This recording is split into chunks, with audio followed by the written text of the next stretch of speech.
Nĩ kũrĩ na haho ya wongerereku wa ũhahami wa airĩtu na anake mwena wa mbere ya mũhuro, ũndũ ũrĩa ũtũmĩte gũtherema kwa mũrimũ wa mũkingo, ũndũ ũrĩa ũbataire kũrorwo amu nĩ ũkĩrĩte njano. Kũringana na abithaa wa ciana sub-county-inĩ ĩno ya Mbere, Aaron Mutunga, nĩ ahotete gũteithĩrĩria harĩ kũrigitwo kwa anake erĩ na airĩtu 20 arĩa makoretwo mahahamĩtio gĩcigo-inĩ gĩkĩ. Na ile shida inapatikana nikipata ripoti ukienda nakuta hata saa zingine the defiler patikani. So wengine nasikia wamevuka pandeli ya Machakos. Kumana na cieko ici, airĩtu nĩ maragĩa ciana marĩ anini mũno o ũndũ ũmwe na kũgwatio mũrimũ wa mũkingo na njĩra nene. Mutunga nĩ augĩte cieko ici nĩ itũmĩte airĩtu aingĩ gũtuga thukuru, ũndũ ũrĩa nĩ wa kĩeha mũno.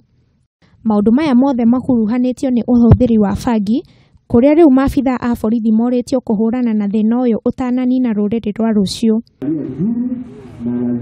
Ũndũ ũyũ nĩ ũgucĩrĩirie amemba a kamĩtĩ ya maiganania na ciana ya mbunge ya kaunti ya Embu, ũndũ ũrĩa marauga nĩ wa kũmakania kũringana na ũrĩa riboti yĩgiĩ cieko ici ĩrakinyio wabici-inĩ ciao.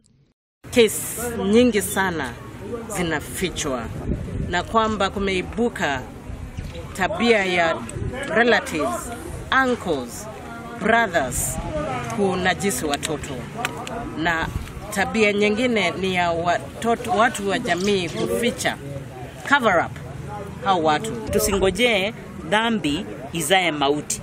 Ukisikia kuna jambo limefanyika, uwe mstari wa kwanza. Acheni kuogopa koti. Enda pale kwa koti na utoe ushuhuda vile unajua huyo mtoto alidhulumiwa. Maana unapofunikia huyu mtoto na amedhulumiwa, huyo mtoto umempatia tocha ya maisha. Nĩ moretie thirikari gũteithĩrĩria harĩ gũthaitĩra ciana amu thĩna ũyũ wahota kũnina rũrĩrĩ rũgima. Ngĩribotera Kameme TV, rĩtwa rĩakwa nĩ Wamaitha wa Mwaũra.